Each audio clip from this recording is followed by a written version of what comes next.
El átomo. El átomo es la unidad fundamental de los elementos químicos, el cual hace la parte más pequeña de una sustancia que no puede descomponerse químicamente.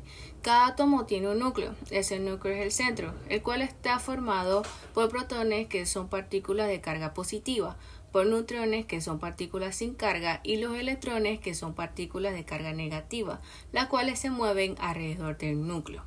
Los niveles de electrones. Los niveles de electrones, también conocidos como concha de electrones, son medidas fijas que hay desde el núcleo de un átomo donde se pueden encontrar electrones. A medida que va más lejos del núcleo, los electrones a niveles de energía son más altos.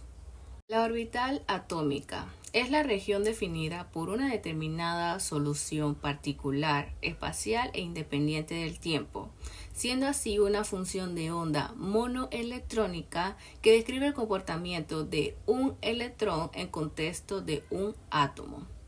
Existen 4 tipos de orbitales, las cuales son: la orbital S tiene la forma más básica, que le permite a los electrones distribuirse alrededor del núcleo de los átomos. Su forma esférica y su capacidad le permiten hasta contener 2 electrones, haciéndola así fundamental para la descripción de la estructura electrónica de los átomos. La orbital P como función describe la distribución de probabilidad de encontrar un electrón alrededor del espacio de un átomo. Tiene una forma de doble lóbulo donde su densidad electrónica se concentra en 2 regiones distintas. Orbital D describe la distribución de probabilidad de encontrar electrones alrededor del espacio de los átomos con una configuración específica. Existen 5 tipos de orbital D diferentes, las cuales son D2Z2, DXY, DXZ, DYZ y 2-2, DX, 2-Y2, cada una con una orientación espacial particular. La orbital F tiene la forma más complicada, ya que tiene múltiples lóbulos y nodos, pero son muy importantes para describir la estructura electrónica de los elementos en serie de los lantánidos y actínidos, así también como predecir las propiedades químicas y físicas de los elementos y sus compuestos. Los electrones de valencia son los electrones que se encuentran en el nivel principal de energía más alto de los átomos. Son los responsables de la interacción entre los átomos de la misma especie o de diferentes especies. Descripción de electrones de valencia para cada grupo de la tabla periódica. Como grupo número 1 tenemos el grupo de los metálicos alcalinos, tiene un electrón de valencia. Grupo número 2, metales alcalino-terreos, tiene 2 electrones de valencia. Grupo número 13, grupo del boro, tiene 3 electrones de valencia. Grupo número 14, grupo del carbono, tiene 4 electrones de valencia. Grupo número 15, grupo del nitrógeno, tiene 5 electrones de valencia. Grupo número 16, grupo del oxígeno o calcógeno, tiene 6 electrones de valencia. Grupo número 17, grupo de halógeno, tiene 7 electrones de valencia. Y como último, grupo número 18 tiene 8 electrones de valencia, a excepción del helio, que solo tiene 2. Ahora yo le voy a explicar el paso número 2, que es los 3 tipos de enlace: el covalente, el iónico y el metálico. Le voy a explicar su estructura, sus propiedades y con qué grupos de la tabla estos están asociados. Los enlaces químicos son fuerzas que mantienen unidos a los átomos en moléculas y en los compuestos químicos. El enlace iónico, su formación ocurre entre átomos con grandes diferencias en su electronegatividad, lo que resulta en la transferencia de electrones de un átomo a otro. Esto se da lugar a la formación de iones positivos, mejores conocidos como cationes, y iones negativos, mejores conocidos como aniones, que se atraen mutuamente por fuerzas electroestáticas. Su estructura los iones positivos y negativos, estos se organizan en una red cristalina tridimensional. Ahora hablemos un poco de sus propiedades, que son la conductividad eléctrica, punto de fusión y ebullición elevados, y su dureza. Sobre su conductividad eléctrica, estos compuestos iónicos no son conductores de electricidad en estado sólido, pero pueden serlo cuando se disuelven en agua o se funden. En el punto de fusión y ebullición elevado, estos compuestos tienden a tener puntos de fusión y ebullición elevados debido a las fuertes fuerzas de atracción entre estos mismos. Y sobre su dureza, estos compuestos iónicos suelen ser duros y quebradizos. Enlaces covalentes. Su formación se da cuando dos átomos comparten un par de electrones en su capa de valencia para alcanzar su configuración de gas noble. Su estructura. Los átomos se unen formando moléculas discretas o estructuras más grandes, dependiendo de cómo se organicen los átomos en su red. Hablando un poco de sus propiedades, que son tres: conductividad eléctrica, su solubilidad y su punto de fusión y ebullición. Hablemos un poco de su conductividad eléctrica. Los compuestos covalentes no conducen la electricidad. ¿Por qué? Porque los electrones están fuertemente compartidos entre los átomos. La solubilidad de estos compuestos covalentes varía ampliamente, muy ampliamente. Algunos son solubles en disolventes polares, mientras que otros son solubles en disolventes no polares. Punto de fusión y ebullición. Pueden ser bajos como también pueden ser bastante altos, dependiendo de la naturaleza de estos enlaces y de las fuerzas intermoleculares que estos enlaces metálicos. Su formación ocurre entre obviamente los átomos de metales, donde los electrones de valencia están libres para moverse entre los átomos formando una nube, entre comillas, de electrones. La estructura de este enlace metálico se organiza en una estructura de red cristalina en la que los electrones están libres de moverse, no están comprimidos. Sus propiedades son la conductividad eléctrica y térmica, la maleabilidad y ductilidad y el brillo metálico.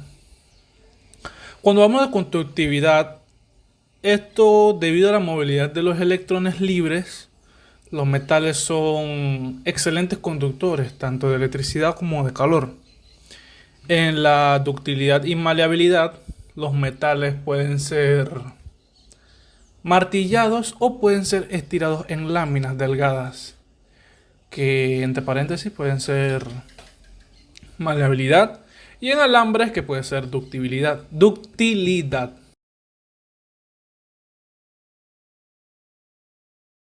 Mi nombre es Jorge Herrera y estoy representando los diferentes materiales conductores, semiconductores y aislantes, y también explicando cuáles son sus límites y cuándo fallan cuando manejan mucha electricidad. Materiales conductores. Los materiales conductores permiten el flujo de corriente eléctrica a través de ellos debido a la presencia de electrones libres que pueden moverse fácilmente.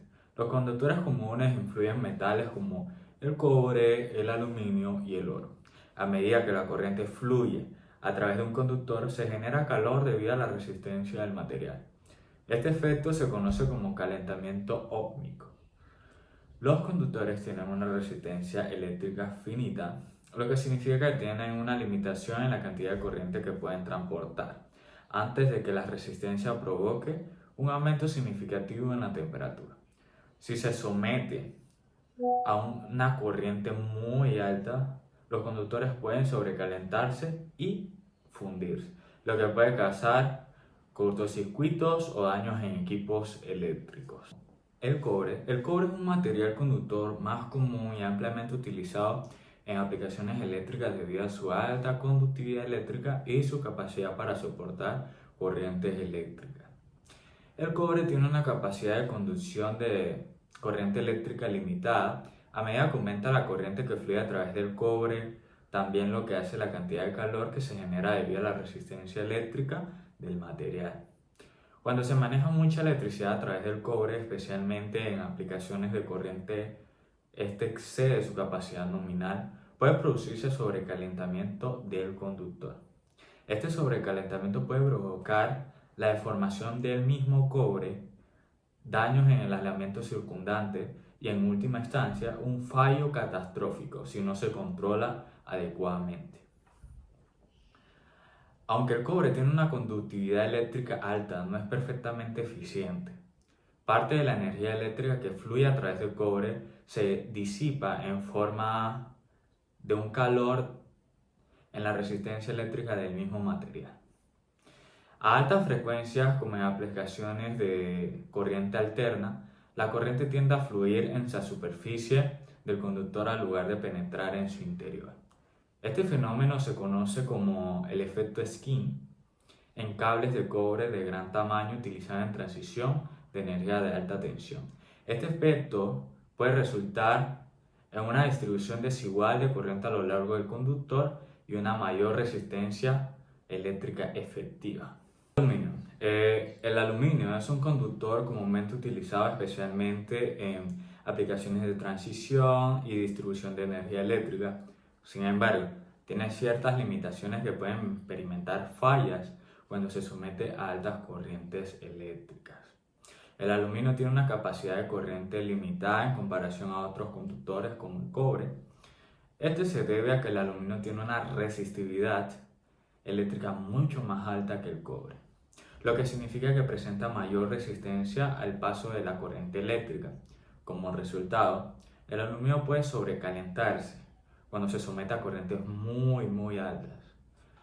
Algunas fallas del aluminio en la electricidad, con mucha electricidad. Cuando se somete a corrientes muy altas, el aluminio puede calentarse debido a la resistencia eléctrica del material. Este calentamiento excesivo puede provocar degradación en el aislamiento circundante, el riesgo de incendio y pérdida en la eficiencia del sistema eléctrico. El aluminio es el menos resistente mecánicamente que el cobre, por lo que puede deformarse o sufrir daños estructurales como cuando se somete a altas corrientes eléctricas. Esto puede afectar en la integridad del sistema eléctrico y provocar fallas mecánicas en componentes de aluminio. La plata es conocida por ser uno de los mejores conductores eléctricos con una conductividad eléctrica superior a la del cobre. Sin embargo, a pesar de sus excelentes propiedades conductoras, la plata también sufre algunos límites y puede experimentar fallas cuando se somete a altas corrientes eléctricas. Aquí hay algunos aspectos que vamos a considerar, como la resistencia y el calentamiento. Aunque la plata tiene una resistencia de electricidad muy alta, no es cero, digamos. Cuando pasa una corriente a través de un conductor de plata, se genera calor debido a la resistencia eléctrica del material, según lo dicta la ley de Joules. Altas corrientes. El calentamiento del conductor puede ser significativo si la temperatura del conductor de plata aumenta demasiado. Puede provocar una fusión en hasta el mismo material o dañar el equipo asociado. La plata puede soportar corrientes, pero tiene un límite práctico en cuanto a la corriente que puede transportarse y calentarse. En aplicaciones de corriente eléctrica muy alta, como el sistema de alta potencia o cortocircuitos, el conductor de plata puede fallar si se excede su capacidad de manejo de corriente. Para terminar con los conductores tenemos las aleaciones conductoras. Son mezclas de dos o más metales o de otros metales. Ejemplo, incluimos como el bronce, que tiene dos metales, sería el cobre y el estaño, y el latón, que está mezclado por cobre y zinc, y el alpaca, que tiene cobre, níquel y zinc. Estas aleaciones pueden tener propiedades eléctricas únicas y se utilizan en diversas aplicaciones. Desde conexiones eléctricas hasta contactos eléctricos en dispositivos. Las aleaciones conductoras como el bronce, el latón y el alpaca tienen límite de corriente y temperatura que determinan su capacidad para manejar altas cantidades de corriente, sin fallar. Bueno, las aleaciones conductoras tienen una capacidad de corriente máxima que pueden llevar de manera continua sin calentarse excesivamente. Esta capacidad depende de la sección transversal del conductor y su capacidad para disipar el calor generado en la corriente eléctrica. Bueno, las aleaciones conductoras pueden manejar corrientes de sobrecarga breves y intermitentes, por encima de la capacidad nominal de periodos cortos de tiempo, o sea, no se puede extender demasiado. Sin embargo, prolongando la sobrecarga puede provocar un sobrecalentamiento excesivo y eventualmente una falla en el material. Empezando con los aislantes. Los aislantes están divididos en tres partes, pero comenzaremos con los aislantes sólidos. Uno de esos aislantes sería el vidrio. El vidrio es un aislante sólido comúnmente utilizado en la industria eléctrica debido a su alta resistividad de electricidad. El vidrio puede tener defectos microscópicos que podrían conducir a las formaciones de arcos eléctricos cuando se somete a tensiones muy altas de electricidad. Algo más sería el vidrio es un material dieléctrico, lo que significa que no conduce electricidad fácilmente. Bajo ciertas condiciones extremas, puede experimentar una ruptura dieléctrica. Esta ruptura dieléctrica solamente ocurre cuando el material aislante, como el vidrio, se somete a un campo eléctrico intenso y suficientemente alto como para permitir el flujo de corriente a través del material. Cuando se aplica una tensión eléctrica muy alta a través de un material dieléctrico como el vidrio, los electrones en material pueden ganar suficiente energía para soltar un átomo a otro, creando una corriente eléctrica a través del vidrio. Este fenómeno se conoce como la conducción de electricidad del vidrio hacia allá, que puede provocar daños y fallos en el material. Bueno, y el límite de una ruptura dieléctrica es el punto del material aislante, como el vidrio. No puede soportar la tensión eléctrica aplicada y comienza a conducir electricidad. Este límite varía según el tipo de vidrio y estos factores como su espesor y composición. La mica es un material aislante que se utiliza en aplicaciones de alta temperatura debido a su resistencia al calor. Puede sufrir degradaciones dieléctricas cuando se somete a tensiones eléctricas excesivas, lo que puede resultar en formación de arcos eléctricos y cortocircuitos. El concepto limitado en la relación con la mica en aplicaciones eléctricas se refiere a su capacidad de resistir y contener la corriente eléctrica dentro de ciertos parámetros seguros. Cuando la mica maneja mucha electricidad es posible que falle debido a varias razones. Si la corriente eléctrica que atraviesa la mica es demasiado alta, puede generar calor excesivo. Esto puede provocar que la mica se caliente demasiado y en última instancia se degrade o se funda. Si se aplica un voltaje más alto de lo que la mica puede soportar, puede ocurrir un fallo también. Esto podría deberse a un pico repentino de voltaje en el sistema eléctrico, como un rayo o una sobretensión inducida por la conmutación de cargas inducidas. En la parte de los aislantes tenemos los aislantes líquidos, comenzando con aceites dieléctricos. Los aceites dieléctricos se utilizan como aislantes en transformadores y equipos eléctricos de alta potencia. Su principal limitación es su tensión de degradarse con el tiempo debido a la oxidación y a la formación de subproductos, lo que puede reducir su capacidad para resistir tensiones eléctricas. Los aceites dieléctricos son fluidos aislantes utilizados en equipos eléctricos y tienen un límite con una propiedad importante en los aceites dieléctricos, que indica la capacidad de aceite para soportar un campo eléctrico sin experimentar una ruptura dieléctrica. En otras palabras, podemos decir que la máxima intensidad de campo eléctrico que el aceite puede soportar sin perder su capacidad aislante y sufrir descarga eléctrica a través de él. Cuando el aceite eléctrico maneja mucha electricidad, cuando se somete a un campo eléctrico intenso o de una tensión muy alta, puede ocurrir varias situaciones que lleven a una falla, como superar el límite dieléctrico del aceite. Puede ocurrir una ruptura dieléctrica donde el aceite pierde su capacidad aislante, permite el paso de corriente eléctrica, muchas cosas. Cuando el aceite se pone expuesto a altas temperaturas generadas por la carga eléctrica, puede experimentar una degradación térmica. Azufre es un gas inerte utilizado como aislante en equipos eléctricos de alta tensión como interruptores y transformadores.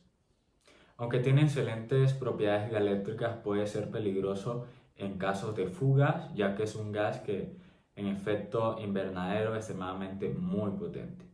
Cuando se trata de limitar el manejo de mucha electricidad en relación con él, es importante tener en cuenta su límite de resistencia eléctrica. La resistencia eléctrica es la capacidad de un material para resistir o soportar el campo eléctrico sin experimentar una ruptura dieléctrica. Él tiene una resistencia eléctrica muy alta, lo que significa que puede soportar grandes cantidades de potencia sin sufrir una ruptura eléctrica. Pero sin embargo, a pesar de su excelente capacidad de aislamiento, puede sufrir fallas, como cuando se aplica una sobretensión significativa o cuando hay un cortocircuito, puede ocurrir un arco eléctrico. Puede resistir altos voltajes. Los arcos eléctricos pueden ionizar el gas, convirtiéndolo en un conductor y causando una falla en el aislante. Los arcos eléctricos pueden causar una descomposición de él y sus productos gaseosos como el ácido sulfurhídrico, que es corrosivo y dañino para el equipo. Semiconductores. Los semiconductores son materiales que tienen una conductividad eléctrica entre los conductores y los aislantes. Estos materiales son fundamentalmente la electrónica moderna, digámoslo así, ya que permite controlar y manipular el flujo en la corriente eléctrica de manera muy precisa. El silicio es un material semiconductor más común utilizado en industrias electrónicas, especialmente en fabricaciones de chips y dispositivos semiconductores. Tiene una capacidad limitada para transformar corriente eléctrica sin experimentar un aumento significativo en la resistencia y en la generación de calor. Cuando se supera este límite, el silicio se calienta demasiado y puede dañarse. Este limita variando su diseño y capacidad de dispositivo, pero este es criterio para diseñadores y fabricantes de dispositivos electrónicos, ya que determina la corriente máxima de un componente de silicio para manejar de manera segura sin sobrecalentarse. El paso de corriente eléctrica excesiva a través del silicio puede causar daños permanentes en su estructura cristalina. Esto puede resultar en la alteración de las propiedades eléctricas de un material o incluso la formación de cortocircuitos internos, lo que hace que el dispositivo... Germanio. El germanio es un semiconductor que se utiliza en dispositivos electrónicos como el transistor y los diodos. Cuando se refiere al manejo de mucha electricidad, es importante tener el concepto del límite de corriente de dispositivos semiconductores. El límite de corriente de un semiconductor como el germanio está determinadamente a su capacidad de disipar el calor generado en la corriente eléctrica que lo atraviesa. Cuando se aplica la corriente excesiva, el semiconductor puede calentarse demasiado a alcanzar temperaturas críticas que pueden dañarlo permanentemente. Este fenómeno se le conoce más como falla térmica Cuando se maneja con mucha electricidad a través de los semiconductores como el germanio, existen muchos factores como cuando la corriente eléctrica es demasiado alta, se puede calentar más allá de su capacidad. A través de este semiconductor se genera calor debido al efecto Joule. A altas corrientes este calor puede acumularse rápidamente y supera la capacidad de disipación del calor de este dispositivo. Comenzamos con los intrínsecos y extrínsecos. Los semiconductores intrínsecos son materiales puros que tienen una pequeña cantidad de portadores de carga, electrones o huecos. Debido a la extinción térmica, los semiconductores intrínsecos, por otro lado, son semiconductores intrínsecos que se han dopado intencionalmente con impurezas para aumentar la cantidad de portadores de carga y así controlar su conductividad. El límite de manejo de mucha electricidad está determinado por las propiedades intrínsecas y extrínsecas del material conductor utilizado. Por ejemplo, un cable de cobre tiene una capacidad de conducción eléctrica determinada por su estructura cristalina y fuerte e intrínseco, pero también puede ser modificado con dopantes para aumentar su capacidad para manejar corrientes eléctricas extrínseco. Sin embargo, hay un límite práctico para cuando la corriente puede manejar antes de sobrecalentarse o incluso fundirse. Cuando se maneja mucha electricidad, las fallas pueden ocurrir debido a varios factores, incluyendo la resistencia del material conductor, el generación del calor excesivo debido a la alta corriente, la degradación del material debido a estrés eléctrico, entre otros. Estas fallas pueden manifestarse como sobrecalentamiento eléctrico, fusión del material, cortocircuitos, arcos eléctricos, entre otros problemas. Varían mucho. La probabilidad de fallo aumenta significativamente cuando se excede el límite de manejo de corriente del material conductor. Tenemos material compuesto. Además de semiconductores de silicio y germanio, que son los más comunes, existen otros materiales compuestos que exhiben propiedades semiconductoras, como el arsenuro de galio, que se diferencia en sus siglas como Ga, A mayúscula S, o el fosfuro de indio, que tiene sus siglas de INP, entre otros. Estos materiales son importantes en aplicaciones especializadas como la electrónica de alta frecuencia y fotónica. Los materiales compuestos son aquellos que forman una combinación de dos o más materiales diferentes para obtener propiedades específicas cuando no se encuentran en ninguno de los materiales por sí solos. Hablando de electricidad, los materiales compuestos pueden diseñarse para tener propiedades eléctricas particulares como conductividad eléctrica, resistividad o capacidad para soportar corrientes eléctricas sin sufrir fallas. Cuando se trata de manejar mucha electricidad, los materiales compuestos pueden enfrentar ciertos límites y posibles fallas. Una de estas pueden ser la resistencia eléctrica, es la propiedad que se opone al flujo de corriente eléctrica a través de un material. En algunos casos, los materiales compuestos pueden diseñarse para tener una alta resistencia eléctrica, lo que permite manejar corrientes eléctricas sin sobrecalentarse. Pero bueno, si la corriente eléctrica supera la capacidad de manejo de resistencia eléctrica del manejo compuesto, este puede experimentar una falla debido al aumento excesivo de temperatura.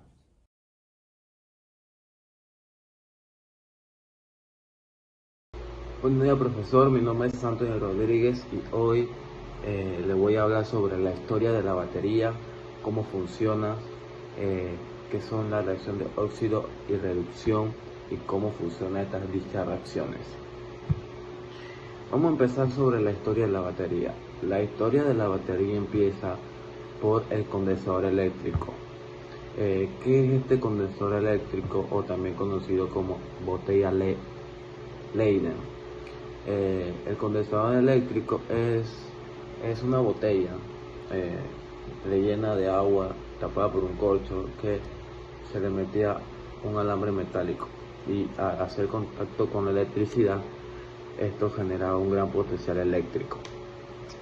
Después del condensador eléctrico se creó o se dio a conocer la pila Volta, que fue un avance grande para la creación de las pilas o de la batería.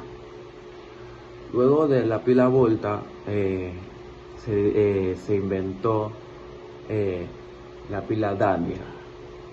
¿Qué fue esta pila Daniell? La pila Daniell eran dos objetos, por ejemplo, sin cobre, que se separaban mediante sales, y esto hacía que se repartían equitativamente la electricidad dentro. Luego de la pila Daniell se dio a conocer o se inventó la llamada pila Lechain, que fue la mejora de la pila Daniell. Luego se dio a conocer o se inventó más adelante la pila llamada pila seca, que esto fue un gran avance para la tecnología. ¿Por qué? Porque esta dicha pila era muy fácil de llevar, de ser portátil, y la podríamos encontrar en ese momento como en linterna, en juguetes. Luego de la pila seca ya empezamos a hacer un avance muy grande sobre las baterías, y encontramos la pila llamada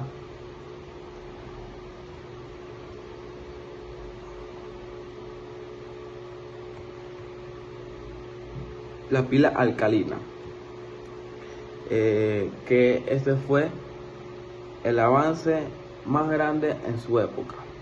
Luego de la pila alcalina se crea o se dan a conocer las famosas baterías que conocemos todos hoy en día, que son la batería AAA, que no la creó, pero se distribuyó por la famosa marca Duracell. Entramos al siglo XXI, y en el siglo XXI ya para empezar el siglo se dieron a conocer la batería dada por iones de litio, que eran recargables. Ahí fue donde ya empezamos a utilizar más a profundo los iones de litio. La batería más actualizable, que se usan más para interiores de casa, para interiores de oficina, una batería muy buena o creada en el año 2015 fue la batería creada por la marca Tesla. La batería era la batería PowerWave. Esta batería se creaba para interiores de casa o interiores de oficinas de trabajo o de universidades, por ejemplo. ¿Cómo funcionan la batería? La batería son elementos electroquímicos que guardan energía química, que la transforma en energía eléctrica en su interior, dado el momento que hacen que funcionen entre ellas. ¿Qué son la reacción de óxido y reducción, o también conocido como reacción de redox? Esto es cuando dos objetos hace que uno pierda electrolitos y el otro gane. Esta es la reacción de redox. Y para esto vamos a realizar dos pequeños problemas, ya lo tengo aquí preparados, sobre la reacción de redox, que vamos a equilibrarlas. Vamos a empezar con el primero. Para empezar con el primer problema, debemos encontrar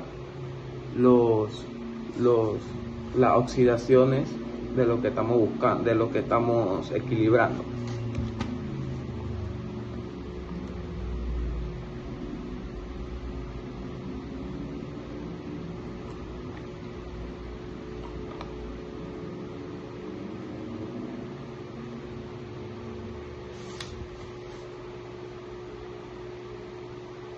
Luego de tener las reacciones, la oxidación de lo que estamos buscando, vamos a equilibrar.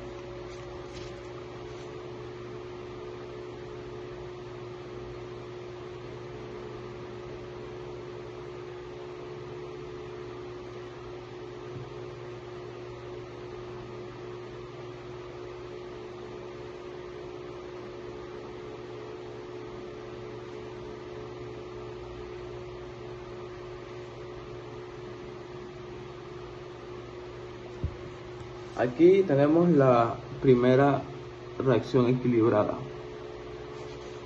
Vamos ahora a equilibrar el CO2.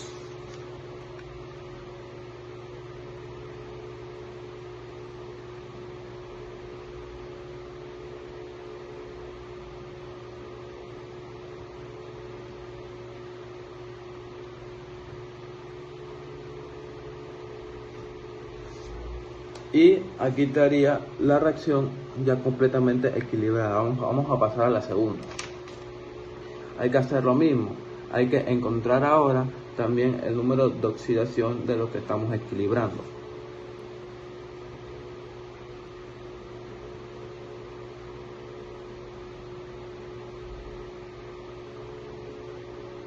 Estamos equilibrando magnesio y potasio.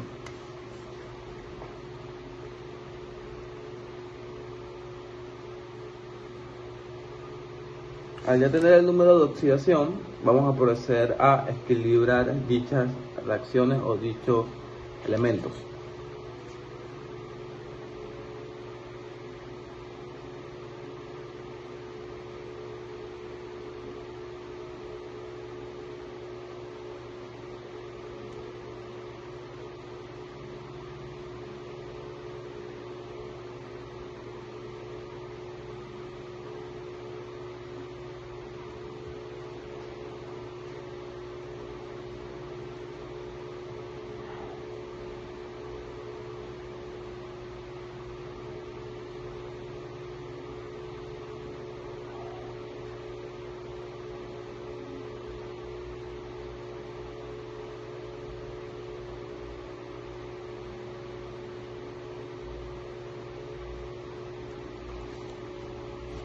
Y así estaría equilibrada ya estos elementos o estas reacciones químicas. Muchas gracias.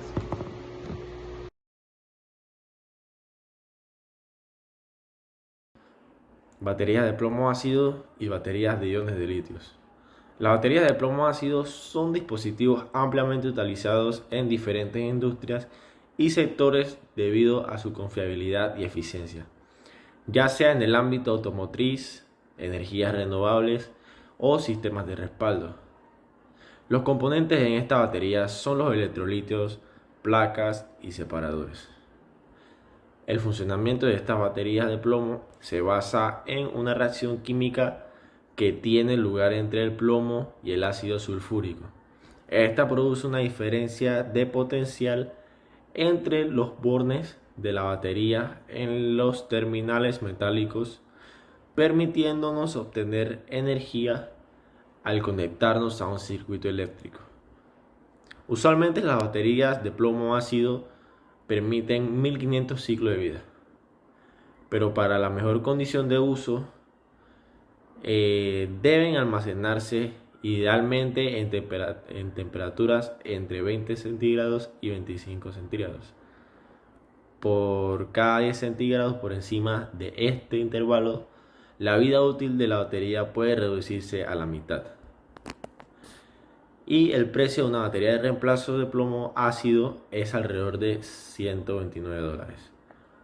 En general de la vida se estima que las baterías de plomo ácido tienen una vida útil que oscila entre 3 y 5 años. Sin embargo, es importante tener en cuenta el mantenimiento, lo cual deben cargar completamente lo antes posible.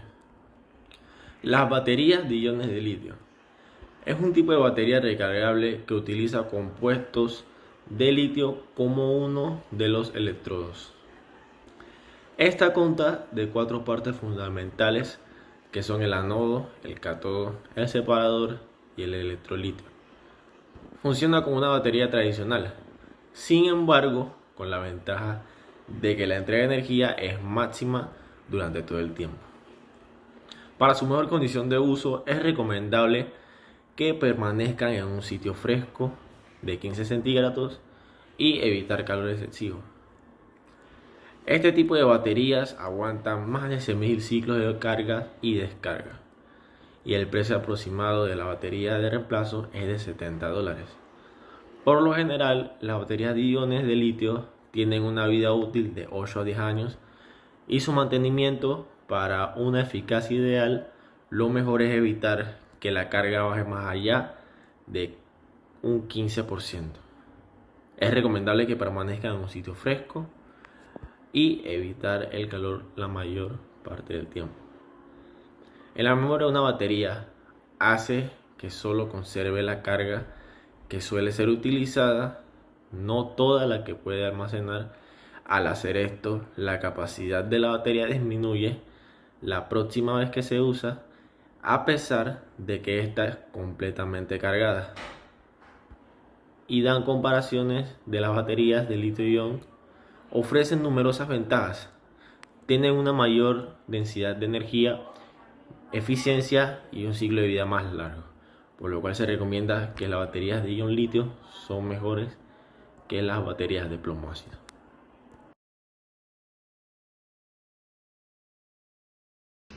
Pila de hidrógeno. La pila de hidrógeno o pila de combustible es un reactor químico en el cual se produce energía eléctrica al combinar el hidrógeno almacenado en unos dispositivos presurizados con el oxígeno del aire.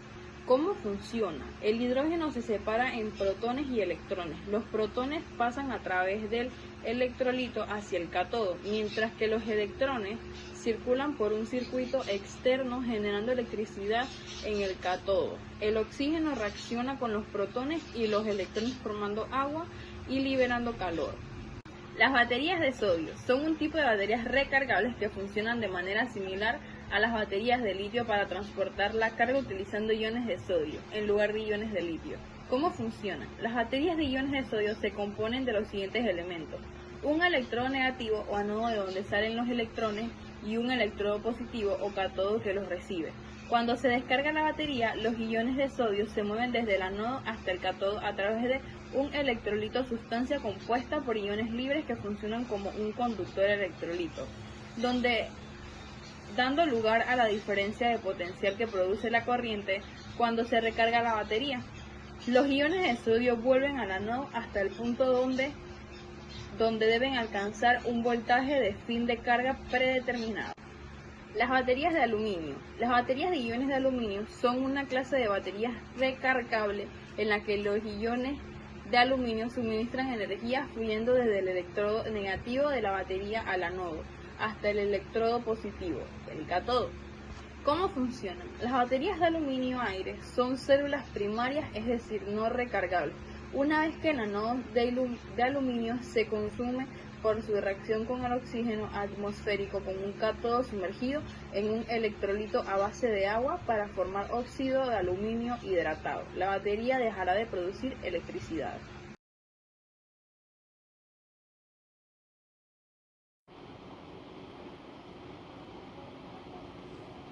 Componentes de la cadena de suministro de diversas baterías. La cadena de suministro de baterías consta de componentes que deben gestionarse para que todo el sistema funcione con eficacia. Estos componentes incluyen materias primas, procesos de producción, redes de distribución y aplicaciones de uso final. Batería de plomo ácido. Materia prima. Entre los principales materiales empleados se incluyen el plomo metálico, el óxido de plomo, aleaciones con contenido de antimonio, pequeñas cantidades de arsénico, selenio, calcio o cadmio. ¿Dónde se producen?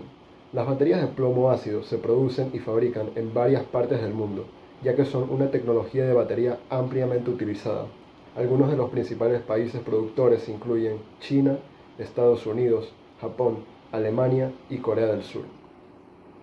Entre las principales empresas involucradas tenemos Leuch, Yuasa, Varta y PowerSonic.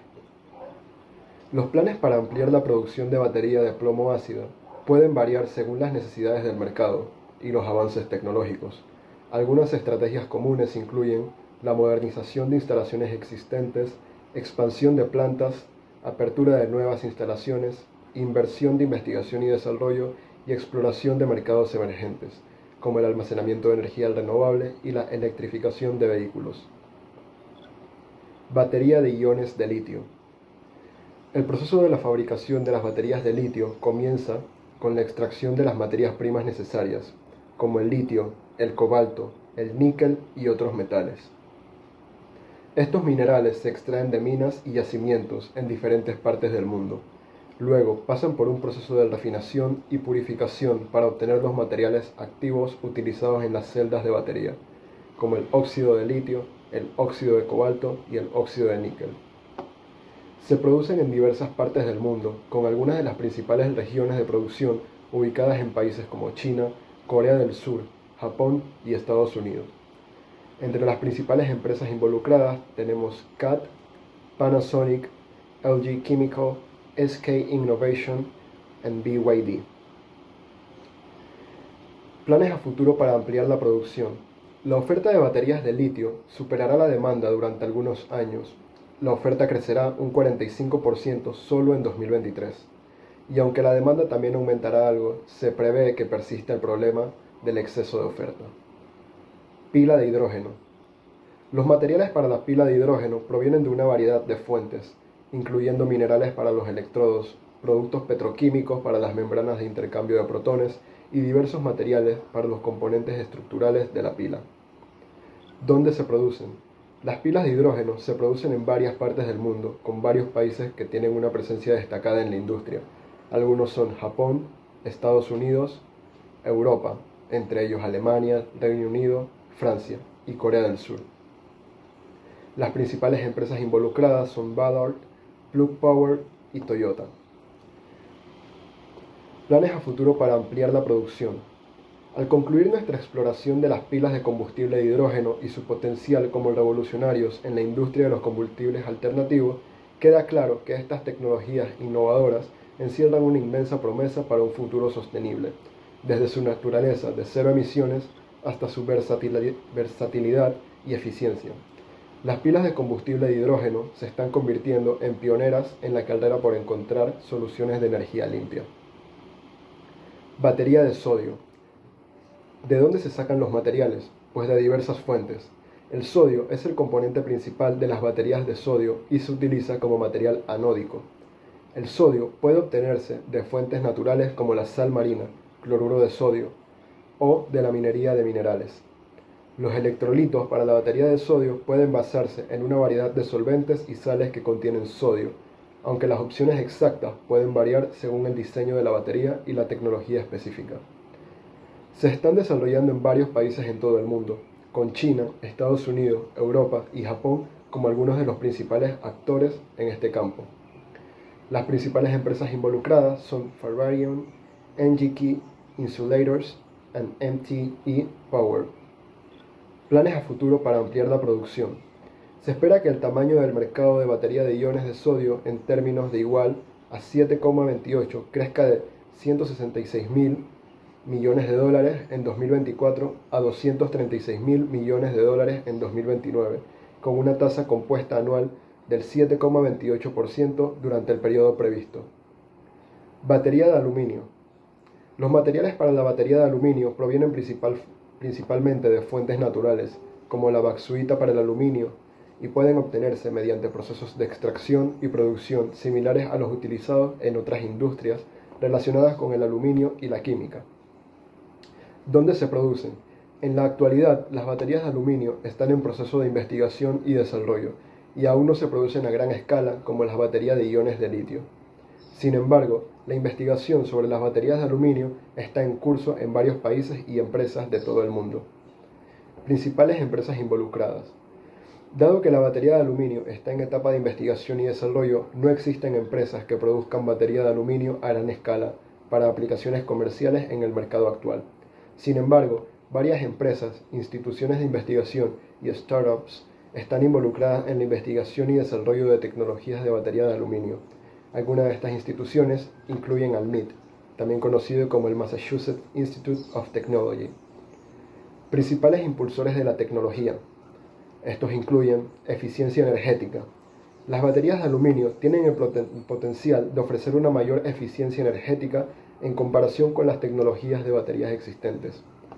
Costo. El aluminio es un material abundante y relativamente económico en comparación con otros materiales utilizados en las baterías como el litio. Seguridad. Las baterías de aluminio tienen el potencial de ser más seguras que otras tecnologías de baterías, ya que el aluminio es menos reactivo químicamente que otros materiales utilizados en las baterías. Esto podría reducir el riesgo de incendios y explosiones asociados con algunas tecnologías de batería. Sostenibilidad. El aluminio es un material reciclable y sostenible, lo que hace que las baterías de aluminio sean más respetuosas con el medio ambiente. Estos factores están impulsando la investigación y el desarrollo en este campo y podrían llevar a avances significativos en la tecnología de las baterías en el futuro.